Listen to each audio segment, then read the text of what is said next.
Hello everyone, आप सभी का स्वागत है स्टडी डायनेमिक्स में। और आज के वीडियो में हम लोग 17 अक्टूबर के जो भी इंपॉर्टेंट करंट अफेयर्स को डिस्कस करने वाले हैं। सबसे पहले जो आपका इंपॉर्टेंट हेडलाइन है वो देख लेते हैं। जो पहला हेडलाइन है, अगेन ये आपका किस चीज़ से रिलेटेड है, जो आपको रिसेंटली आपको dedicated multi development project launch किया गया है, जो कि जिसकी लागत कितनी है आपको 13,000 करोड़ की। आंध्र प्रदेश में इसको लॉन्च किया गया है।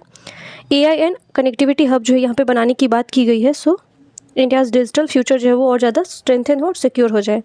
नेक्स्ट हेडलाइन आपका यूनियन होम मिनिस्टर को लेके है। इन्होंने अभी आपको बोला है कि 258 नक्सलाइट्स जो उन्होंने सरेंडर किया आपको कौन कौन से स्टेट में, छत्तीसगढ़ और महाराष्ट्र में 2 दिनों में। आपको ये याद रखना कि ये दोनों जो स्टेट है आपको काफ़ी ज़्यादा प्रभावित है किस चीज़ से, नक्सलाइट से, और यहाँ पे 258 के अराउंड यहाँ पे सरेंडर किया गया है। नेक्स्ट न्यूज़ आपका इलेक्शन से रिलेटेड है, जो कि आपका बिहार में होने वाला है। फर्स्ट फेज़ का जो कि आपका नॉमिनेशन फाइलिंग है वो आपको एंड हो चुका है। नेक्स्ट हेडलाइन आपको है ये एक्सटर्नल होम मिनिस्टर से रिलेटेड है आपको। जो आपके श्रीलंका के जो प्राइम मिनिस्टर है उनका विजिट हुआ है इंडिया में, 3 दिन का विजिट है यहाँ पे। ये इनका प्राइम मिनिस्टर का जो नाम है ये याद रखना है आप लोग को। इनका नाम क्या है आपको, डॉक्टर हरिनी अमा सुरैया, ठीक है, जो कि आपको इंडिया विजिट कर रही हैं। और इससे आपको जो है किन किन चीज़ों पे बात किया जाएगा, तो ये आपको एजुकेशन और कैपेसिटी बिल्डिंग पे बात किया जाएगा। श्रीलंका का कैपिटल आपका क्या है, कोलंबो है। और एंशियंट टाइम में भी जो है जो श्रीलंका है इंडिया का काफ़ी अच्छा रिलेशन रहा है। चाहे अगर आप हिस्ट्री में पढ़ोगे तो अशोका के टाइम पे जो अशोका के जो डॉटर और सन थे, संघमित्रा और महेंद्र, दोनों को भेजा गया था बुद्धिज़्म को प्रमोट करने के लिए। और जो आपका अनुराधापुरम है ये बहुत आपको फेमस जगह है बुद्धिज़्म को लेके। इवन रामायणा में भी आपको जो नाम मेंशन है, जो श्रीलंका का मेंशन है। ट्रेडिशनली आपको श्रीलंका बहुत ज़्यादा इंपॉर्टेंट है इंडिया के लिए कल्चरल पॉइंट ऑफ व्यू से। ये सारे जो है चीज़ों पर बात भी किया जाएगा। नेक्स्ट जो हेडलाइन है आपका, India reject US president Donald Trump's claims on Russian oil import issue. Russia के साथ जो है इंडिया का जो है ऑयल इम्पोर्ट का जो चल रहा है, ठीक है, और जिसको लेके जो स्टेटमेंट दिया गया है किनके द्वारा, US के प्रेसिडेंट के द्वारा, जिसको रिजेक्ट किया गया है और बात किया गया कि इस तरह की कोई चीज़ें नहीं है। ये आपका हेडलाइन था। ये लास्ट वाला हेडलाइन आपको काफ़ी इंपॉर्टेंट है। Indian cricketer Abhishek Sharma and Smriti Mandhana, ये दोनों को ICC player of the month. सितंबर में जो आपको मंथ वाइज जो ICC प्लेयर बनाया जाता है, तो सितंबर में आपको दोनों इंडियन प्लेयर ही हैं। मेंस टीम के लिए अभिषेक शर्मा और वुमेंस टीम से स्मृति मंधाना। तो ये दोनों नाम याद रखना है आपको। यहाँ पे हिंदी में भी हेडलाइन है, अगर आप हिंदी में देखना चाहते हो तो वीडियो पॉज करके हिंदी में देख सकते हो। अब डिटेल न्यूज़ देखते हैं। सुंदरवन एक्वाकल्चर मॉडल विंस अ फाओ ग्लोबल रिकॉग्निशन। सुंदरवन का जो एक्वाकल्चर है आपको, aquaculture is related to what, जो भी आपका फिशरी हो गया, या फिर आपको जो एक्वेटिक एनिमल को किस तरह से प्रोटेक्ट किया जाए, या फिर आपको इन सारी चीज़ों को खासकर जो ब्लू इकोनॉमी है आपको उसको प्रमोट करने की बात जब की जाती है तो वो एक्वाकल्चर का पार्ट आता है आपका। सुंदरबन जो है आपका वो कौन से स्टेट में, वेस्ट बंगाल में है। और यहाँ पे इंपॉर्टेंट क्या चीज़ है कि सुंदरबन जो आपको किस चीज़ के लिए फेमस है, ये आपको जो रॉयल बंगाल टाइगर है इसके लिए फेमस है। इसके अलावा सुंदरबन जो डेल्टा है आपका वो किस चीज़, कौन से 2 कॉन्फ्लुएंस के नदी से बनता है आपको, तो गंगा प्लस ब्रह्मपुत्र के कॉन्फ्लुएंस से बनता है। यहाँ पे अब न्यूज़ किस कॉन्टेक्स्ट में आपको, ये इनको फाओ ग्लोबल रिकॉग्निशन मिला है। फाओ आपका क्या है, फूड एंड एग्रीकल्चर ऑर्गेनाइजेशन है, और ये आपको 16 अक्टूबर 1945 में बना हुआ था। फाओ से रिलेटेड आपको काफ़ी सारा आज न्यूज़ आने वाला है, वो देखेंगे डिटेल में। यहाँ पे एक जो स्कीम का नाम लिखा हुआ है, model of sustainable aquaculture in mangrove ecosystem. Sam इसको आपको शॉर्ट में पूछा जा सकता है, पूछा जाएगा कि ये किस चीज़ से रिलेटेड, तो आपको एनवायरमेंट से रिलेटेड है। और जो आपको फाओ है उसका 80th एनिवर्सरी अभी सेलिब्रेट किया गया है, और ये बना था आपको 16 अक्टूबर को। इवन आपको अगर वर्ल्ड फूड डे पूछा जाए कब सेलिब्रेट होता है, तो ये भी आपको 16 अक्टूबर को होता है। फाओ का हेडक्वार्टर कहाँ पे आपका, रोम इटली में है। यहाँ पे सैम इनिशिएटिव के बारे में दिया है। ये आपको कंजर्वेशन को लेके है, खासकर जो लाइवलीहुड इसके आसपास जो लोग रह रहे हैं उनको प्रोटेक्ट करने के बारे में बात किया गया। इवन जो मैनग्रोव फॉरेस्ट है, मैनग्रोव फॉरेस्ट को भी जो है वो प्रोटेक्ट करने की बात की गई है। आपको अराउंड कितना हेक्टेयर आपका है यहाँ पे दिया हुआ है, फिश फार्मिंग को लेके दिया हुआ है। तो ये सब आपको याद रखना है। बस यहाँ पे सैम जो है आपको वो याद रखना है। दूसरा आपको ये याद रखना है कि फाओ का जो है आपको फाउंडेशन अभी डे सेलिब्रेट किया गया। यहाँ पे आपको वर्ल्ड स्पाइन डे, ठीक है। वर्ल्ड स्पाइन डे कब होता है आपको, 16 अक्टूबर को होता है। हर साल हम लोग 16 अक्टूबर को सेलिब्रेट करते हैं। कॉमनवेल्थ गेम्स बहुत ज़्यादा न्यूज़ में, 2030 का जो कॉमनवेल्थ गेम है वो आपको इंडिया में होने वाला है। और यहाँ पे आपको रिकमेंड किया गया कि कहाँ पे इसको सेलिब्रेट किया जाए, या फिर आपको कहाँ पे इसको होस्ट किया जाएगा, तो अहमदाबाद जो कि आपका गुजरात में है। कॉमनवेल्थ इसको यहाँ पे होस्ट किया जा सकता है। नेक्स्ट न्यूज़ आपका उत्तराखंड को लेके है। Uttarakhand is all set to host the AI impact pre submit 2025। सो 2025 में आपको AI इम्पैक्ट प्री सबमिट जो है, प्री है, सबमिट अभी स्टार्ट नहीं हुआ बट उससे पहले आपको तैयारी देखी जा रही है। सो देहरादून में इसको किया जाएगा। यहाँ पे आपको इंडिया AI मिशन लिखा हुआ है, ठीक है। सो AI जो मिशन है आपको कौन से मिनिस्ट्री के अंदर इसको जो है वो लॉन्च किया गया था, तो ministry of electronic and information technology मिट्टी के अंदर किया गया था। अब यहाँ पे नाम लिखा हुआ है आपको। जो फर्स्ट AI समिट है आपको भारत में होगा, पहला जो AI समिट है वो ऑलरेडी हो चुका है, आपको पेरिस फ्रांस में हुआ था 2025 वाला। 2026 वाला जो है आपको इंडिया में होने वाला है, कहाँ पे, न्यू दिल्ली में होने वाला है। फोकस इसमें क्या रहने वाला है आपको, AI for all under guiding principal people planet and progress. ये 3 P जो है आपको याद रखना, people planet and progress. Pre summit में जो है वो आपको जैसे कि भारत मंडपम जो कि आपको न्यू दिल्ली में यहाँ पे होने वाला है। थीम आपको याद रखना है AI for all people planet and progress. Goal इसमें आपको क्या है, harness AI for inclusive and sustainable growth, driven by 7 chakra and 3 सूत्रास। ये मोस्ट प्रोबेबल है कि आपको पूछा जा सकता है, यहाँ पे स्टेटमेंट फ्लिप कर दिया जाएगा, बोला जाएगा कि आपको 3 चक्र है और 7 सूत्रास है, बट ये उल्टा है, 7 चक्र हैं इसमें और 3 सूत्रास हैं। ये एक बार देख लेते हैं जो कि आपको एग्जाम पर्सपेक्टिव से इंपॉर्टेंट हो सकता है। So showcasing innovation and vision, AI led startup supported by the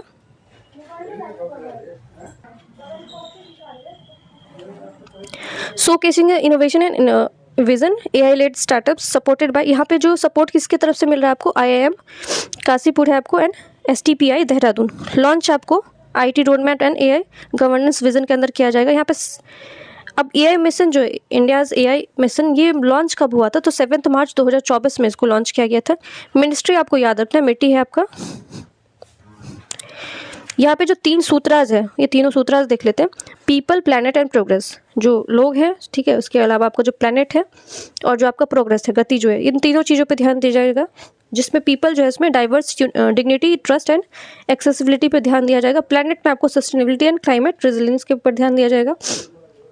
जो प्रोग्रेस वाला पार्ट इसमें equitable benefit across the all sector, इससे जितने भी बेनिफिट आएंगे वो सबके बीच में डिस्ट्रीब्यूट करने की बात की गई है, जो कि आपका 3 सूत्राज है और 7 चक्राज है। 7 चक्राज में क्या क्या आपका ह्यूमन कैपिटल, जो आपका ह्यूमन कैपिटल जिसके जैसे आपका जॉब्स है, स्किल्स है, वर्कफोर्स है, इन सारी चीज़ों पर ध्यान दिया जाए। Inclusion for social empowerment, language, culture and identities, safe and trusted AI governance and assurance for all, innovation and efficiency, smarter and greener AI system, science को इंक्लूड किया जाएगा इसको, ठीक है। Democratising the AI resources, AI growth for social good. So इसमें आप देखोगे तो ये सारे पॉइंट्स आप इवन अगर मेंस में एग्जाम दे रहे हो तो उसके लिए भी आप इसको यूज़ कर सकते हो। ये 7 चक्रास एंड 3 सूत्रास आपको AI का याद रखना है। एंड AI के जो आपको फादर कौन माने जाते हैं, तो जॉन मैकार्थी माने जाते हैं। ये भी न्यूज़ काफ़ी इंपॉर्टेंट है आपको। NMDC जो है steels becomes India's first to receive the BIS licence for hot rolled steel use in pipeline transportation and landmark step. So पहला आपको बना है जिसको ये NMDC जो है स्टील, उसको मिला है ये। अब यहाँ पे BIS लाइसेंस इनको पहले बार मिला है। यहाँ पे स्टील के बारे में देख लेते हैं। लार्जेस्ट प्रोड्यूसर अगर वर्ल्ड वाइड पूछा जाए आपको कौन सा कंट्री है, तो चाइना है। इंडिया में स्टेट वाइज अगर पूछा जाए तो पहले नंबर पे आपका उड़ीसा है, फिर झारखंड, फिर छत्तीसगढ़। तो स्टील सबसे ज़्यादा प्रोड्यूस कहाँ पे होता है आपका, चाइना में, एंड स्टेट वाइज आपका कहाँ पे होता है, उड़ीसा में होता है। नेक्स्ट न्यूज़ आपको केरला को लेके है। सो केरला में आपको यहाँ पे जो केरला के गवर्नर कौन है आपको, राजेंद्र V अड़कल, उन्होंने जो है फाउंडेशन रखा है। और जो mortar remains of the former Kenyon PM है, ये केनिया के प्राइम मिनिस्टर, आपका नाम याद रख रहे हैं, जिनका हो सकता है आपको पर्सनैलिटी करके न्यूज़ पूछा जा सकता है, ऑनरेबल रैला अमोलो ओडिंगा, ठीक है। सो इनके रिमेन्स को कोची में जो इंडियन एयरफोर्स एयरक्राफ्ट है रिसीव किया Mumbai by high level Kenyon delegation lead to prime minister, prime cabinet, ठीक है। सो इंडिया सॉलिडरिटी, अब ये केनिया वाला न्यूज़ आपको ये याद रखना है और ये कोची याद रखना है। नेक्स्ट न्यूज़ है आपका इनॉग्रेल ऑफ जॉइंट डिफेंस कॉर्पोरेशन, जो JDC आपको याद रखना है किसके बीच में साइन हुआ है, तो इंडिया और यूथोपिया के बीच में हुआ। क्वेश्चन आप लोगों के लिए है कि यूथोपिया का कैपिटल क्या, आप लोग कमेंट सेक्शन में लिखना अगर आपको पता है तो। अब यहाँ पे बायलैटरल जो है टॉक किया कि खासकर जो डिफेंस है इसमें अब को चेयर किन्होंने किया है इसको, अमिताभ प्रसाद, जो कि आपको जॉइंट सेक्रेटरी इंटरनेशनल कॉर्पोरेशन के और मिनिस्ट्री ऑफ डिफेंस से मेजर जनरल तेसोमा गेमुचो, ठीक है। ये आपको यूथोपिया से बिलोंग करते हैं। तो मिलिट्री कॉर्पोरेशन की बात की गई है और कौन कौन से जो है वो एरिया पे बात किया गया इसको डिटेल में देख लेते हैं। तो JDMC याद रखना आपको, मीटिंग कहाँ पे हुआ था, न्यू दिल्ली में हुआ था। और मीटिंग का जो हाईलाइट है सबसे पहला है institutional mechanism under defence corporation, ये 2025 में साइन किया गया। इसके अलावा regular exchange of strategic dialogue ये साइन किया गया, यूथोपियन आर्मी और attend the United Nation troops. So कल मैंने आपको बताया था जो आपको United Nation troop contributing countries है UNTCC, ये 2006 में बना हुआ था और इसमें इंडिया बहुत बड़ा कंट्रीब्यूटर है। और यूनाइटेड नेशन की तरफ से जो आपको पीस मेकिंग फोर्स बनाया जाता है, जो कि आपको खासकर जो अनस्टेबल जो भी एरिया है वहाँ पे ये फोर्स को भेजा जाता है। और कौन कौन चीज़ों पे बात किया, over 2000 year ago historical civilisation link, तो यूथोपिया के साथ बहुत पुराना इंडिया का कनेक्शन रहा है। डिप्लोमेटिक रिलेशन आपको कब स्टैब्लिश किया गया था, तो 1950 में किया गया था। डिफेंस कॉर्पोरेशन कब से है, तो 1958 से है। और कल्चरल टाइज भी है किसके साथ, यूथोपिया के साथ। नेक्स्ट न्यूज़ आपको ऑपरेशन रेडीनेस को लेकर। सो आपको याद रखना ये रेडीनेस ऑपरेशन जो है किसने लॉन्च किया आपको, तो इंडियन आर्मी ने लॉन्च किया। Next news world food day को लेके है, जो कि मैंने आपको बताया 16 अक्टूबर को सेलिब्रेट होता है। क्यों होता है, क्योंकि 16 अक्टूबर 1945 में ही आपको क्या किया था, फाओ का एस्टेब्लिशमेंट हुआ था, फूड एंड एग्रीकल्चर ऑर्गेनाइजेशन का। अब इसका 80 साल हो चुका है, तो इसमें थीम आपको पूछा जा सकता है, hand in hand for better food and better future. यहाँ पे कुछ, अब यहाँ पे अगर फूड को लेकर देखा जाए तो इंडिया में क्या क्या कौन कौन से इनिशिएटिव है। सो श्री अन्य इंडियाज़ मिलेट मिशन, ये आपको 2000 जो है वो 23 में लॉन्च किया गया था। बट ये पहला स्टेट अगर पूछा जाए ना कि कौन से स्टेट ने इसको लॉन्च किया था स्टेट वाइज, तो उड़ीसा ने इसको 2017 में लॉन्च किया गया था। और उड़ीसा गवर्नमेंट का जो मॉडल है उसको नेशनल लेवल पे भी लॉन्च किया गया था 2023 में। लेकिन अगर मिलेट प्रोडक्शन में अगर देखा जाए तो कौन सा स्टेट टॉप करता है आपका, और ये 2025 का डेटा बता रही हूँ, राजस्थान आपको मिलेट प्रोडक्शन में टॉप पे है। मिलेट जो आपका इंडिया का सुपर फूड माना जाता है, इसमें काफ़ी फाइबर भी होता है। और जो मिलेट का प्रोडक्शन अगर आप देखोगे तो रेड सॉइल में इसका अच्छा प्रोडक्शन होता है, और राजस्थान वगैरह में इसको, और इवन इसको वाटर इंटेक इसमें बहुत कम लगता है। सो ये आपको सस्टेनेबल एग्रीकल्चर के लिए काफ़ी हेल्पफुल है। नेक्स्ट जो आपको अगर स्कीम से रिलेटेड है, सो PM पोषण स्कीम। सो इसको बहुत पहले 1995 में मिड डे जो मील है स्कीम है उसका ही ये पार्ट है, 1995 में आया था वो। जो PM पोषण स्कीम है इसका नाम चेंज किया गया था 2021-22 में, सितंबर इसको लॉन्च किया गया था। इसमें आपको न्यूट्रिस जो मिड डे मील होते हैं वो प्रोवाइड करने की बात की गई थी। और ये आपका जो SDG गोल है सतत विकास का जो है ये भी हिस्सा है। प्रधानमंत्री गरीब कल्याण अन्न योजना, ये 2016 में आया हुआ था, बट इसको 2020 में जब कोविड का टाइम आया था तो इसको और एक्सेलरेट किया गया था, ताकि जो है वो इसमें इवन जो है कुछ सब्सिडाइज रेट पे फूड देने की बात की गई थी। नेक्स्ट न्यूज़ आपका मेजर मूव फॉर मंत्री Rajnath Singh has approved the 100% of increase in financial assistance for ex serviceman and their dependent. So जो एक्स सर्विसमैन है और जो उनके ऊपर डिपेंडेंट है, सो उनको जो है वो मॉनेटरी हेल्प प्रोवाइड करने की बात की है। कुछ टर्म्स यहाँ पे यूज़ किया गया, पेन्योरी ग्रांट, ठीक है। अभी ये क्या होता है ये देख लेते हैं इसको डिटेल में, और क्या कहाँ कहाँ इन्होंने हेल्प प्रोवाइड करने की बात की है।